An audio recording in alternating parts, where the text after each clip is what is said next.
with another video. You see Cerberus in the back looking beastly. And today, I'm gonna tell you some things that you should definitely know before supercharging your car and trying to do what I have done here.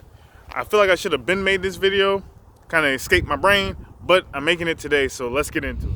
Absolutely, one of the first things you should definitely figure out is how the hell you're gonna pay $6 grand for that damn supercharger.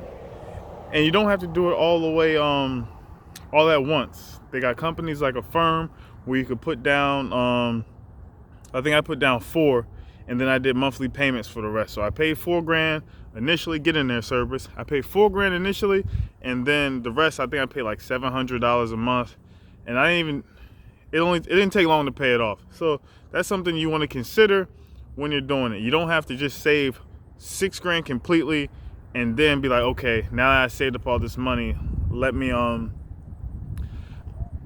buy it. You don't have to do that. Put down some and you can pay monthly. So aside from paying for it, you got to figure out what are you going to do about if something goes wrong. Like, can go wrong with any car, not just your supercharged car. Oh shit, you see hold on, champ. Everybody be asking me about the badge. There it is. Cerberus. 1 head, 2 heads, and 3 heads. 1, 2, 3. Boom. Okay. You gotta figure out what you're gonna do if something goes wrong. Because if this is your only car, like this is my only car, then you have to have a mechanic or know how to do it yourself. Because when you supercharge your car, it's not like, okay, my car's under warranty, I'll take it back to the dealership, they'll get this figured out. The dealership's gonna tell you to get the fuck out of here. They're gonna say, get the out of here. They cannot work on this car, okay? Even if you're under warranty or stuff like that, even like my situation is different. So I went to, get in there, Cerberus. I went to a Chrysler certified dealer. So I talked to my dealership before I supercharged the car. They sent me to a Chrysler installer, and they were like, okay, if you go to this installer, we won't void your warranty. So my dealership still does my oil changes. Obviously, I bring my own oil, the AMSOIL boosted extra large oil. It's still 5W20, but I bring my own oil, and they change my oil with the oil I bring. They don't put the Pennzoil in there anymore. But I'm still under my warranty, because I went to a Chrysler certified installer for the supercharger. So that's definitely something you need to talk to your dealership about and look into and see if you can find somebody that they can trust to do it so they don't void your goddamn warranty. Yeah, figure out what you're gonna do if something goes wrong. Because if something goes wrong with your car, your dealer is not gonna fix it because you done added 150, 200 horsepower to the car. That's not their problem, that's yours. So you should definitely have a mechanic at hand if you can't work on it yourself. Let this car pass real quick. Messing up my video, champ. Get out of here, man. Get out of here, champ. Slow ass minivan. But it's definitely something that you need to consider. What you're gonna do if something goes wrong. Like my situation where my bearings were bad on my supercharger, I had to send my supercharger all the way to California from Virginia, which was a pain in the ass, but it's something that had to be done.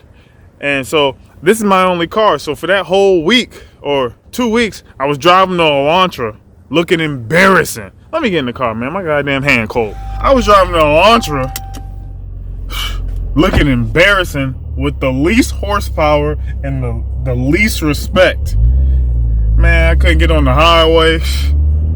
It was tough. It was tough driving that Elantra, man.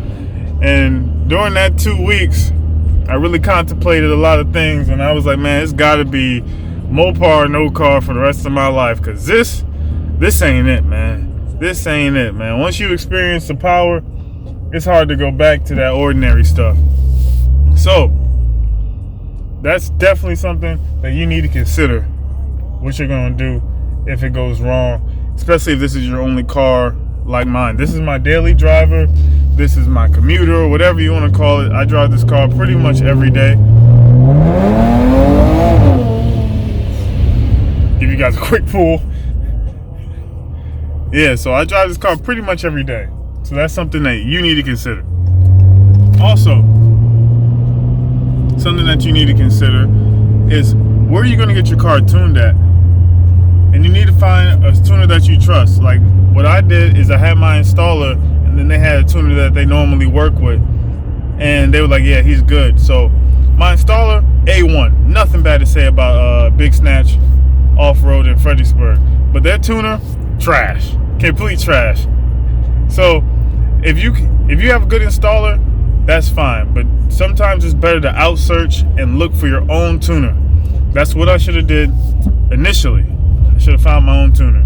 So definitely look for your own tuner. There's a lot of things you need to consider when getting your car tuned. Is your car rear-wheel drive? Probably. Or is it all-wheel drive like mine is? My car's all-wheel drive, so I couldn't just take my car to any tuner because most tuners do not have an all-wheel drive dyno. So I took my car to National Speed Richmond, and they have all-wheel drive dyno. They do pretty much every type of car there. Actually, when they were tuning my car, like I said before, my car is 460 horsepower to the wheels. I had the slowest car in the whole garage, and there was like 30 cars there. Big embarrassing. But that's how you know you're in a good shop, because every car there was more expensive and faster than mine. So that made me feel super comfortable about being there. So that's something that you need to consider. Your installer and your tuner, because you're definitely going to need a good tune. A bad tune that could give you freaking, you could pay all this money for the supercharger kit, not even just rip any supercharger kit, and get very low horsepower gains. Like my first tuner tuned my car to like 380 horsepower. The second tuner tuned my car to 453 horsepower. So that just gives you an idea that like tune is king. The tune is so important when you're supercharging your car, whether it's a V6 or V8 or V12. If you're supercharging the V12, I don't know who you are or what you do, but you need to contact me and give me some instructions on life, because obviously I'm failing. But that's something that you need to consider.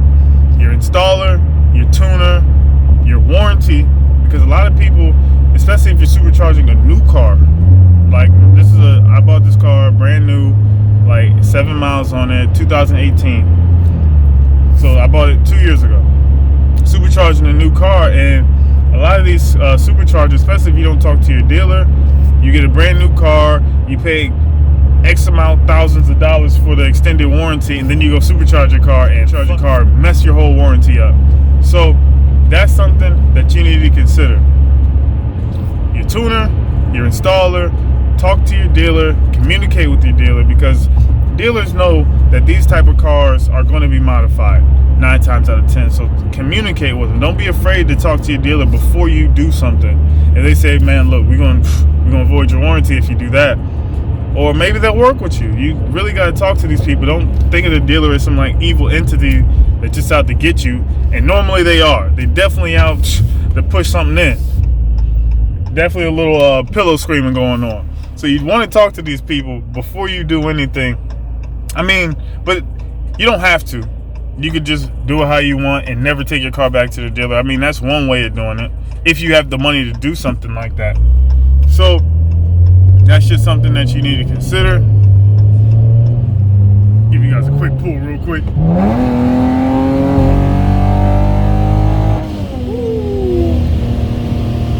Sheesh. Let the boost wear down.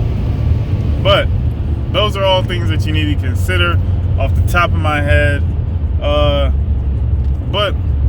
And another thing you want to figure out what your goals are. Don't just see something, buy it, see something, buy it, see something, buy it. Because I bought a cold air intake. That was one of the first things I paid for when I got the car. I got my exhaust like the first week, and then next I got a cold air intake. And then like a month later, I bought the RIP supercharger kit, and I had to take the cold air intake off, and now it's just sitting in my truck. And I have a K&N cold air intake with like a couple 100 miles on it, and ain't nothing to do with it, because once you supercharge your car, they send you with the kit, you get a whole nother cold air intake. So that one's useless. So I spent like $300 or $200, whatever it was, I don't remember. But I spent that money for no reason, because the kit comes with one. So definitely, I didn't plan. So you definitely want to plan out and execute it properly, so you're not just spending money on things that later you're going to have to get rid of once you buy a supercharger or a supercharger kit. Consider that. Main things: talk to your dealer, figure out what their policies are on modding your car, and tell them what you want to do, lay it all out, because that may save your warranty. It may not. They may say, hey, if you do this, we're going to void your warranty. And it's like, okay, I'm not going to do it. And then you totally do it anyway. Totally do it anyway. But like, if you supercharge your car, that's your engine problem. That's your engine. So if something goes wrong with your windshield wipers or the motor in your windows or something like that, that has nothing to do with your supercharger or the mods you've done as far as power. So they cannot void your warranty on that. That's illegal. You can look that up.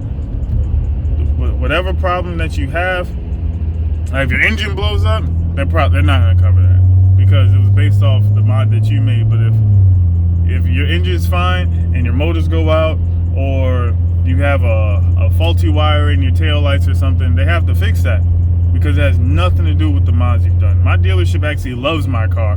Every time I bring it, everybody comes out to look at it.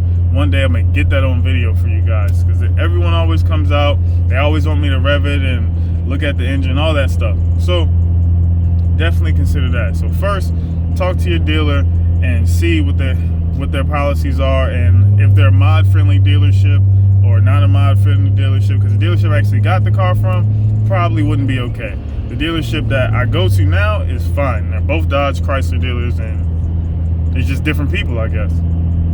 So talk to your dealer.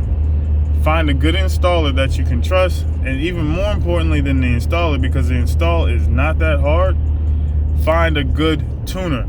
The tuner is the main thing that you want to focus on. Find a tuner that you can trust. There's people like people talk about Hemi Fever and all that stuff, and Demigod.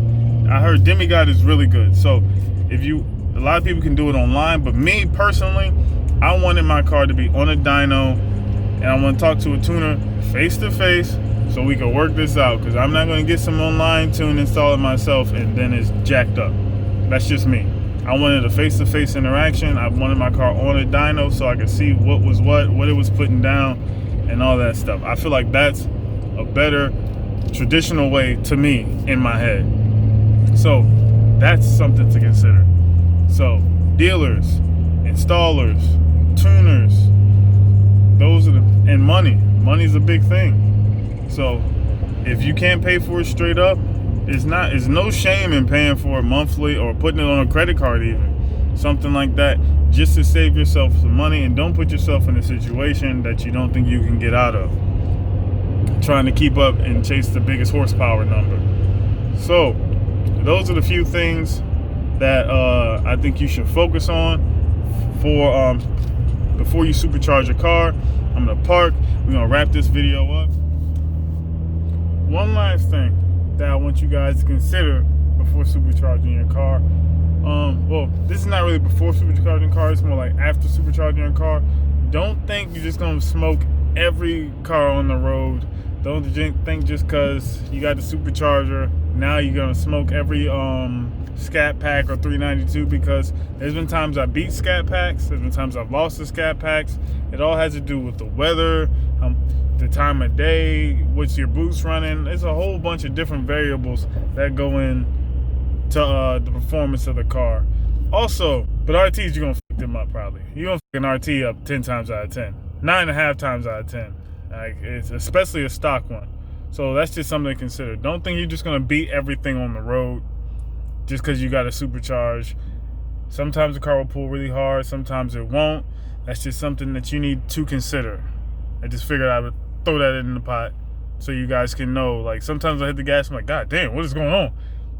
This thing's pulling. And the other times I'm like, yo, what the hell? What's going on, man? I hit the gas. It's just part of having boost and running different boost numbers at different times. So that's something that you need to consider. Alright guys, that's pretty much it for this video. Those are the things you should consider before supercharging your car. If you have any other things that I forgot, don't be afraid to add them to the comment sections. Don't forget to like, comment, and subscribe. Appreciate you guys tuning in.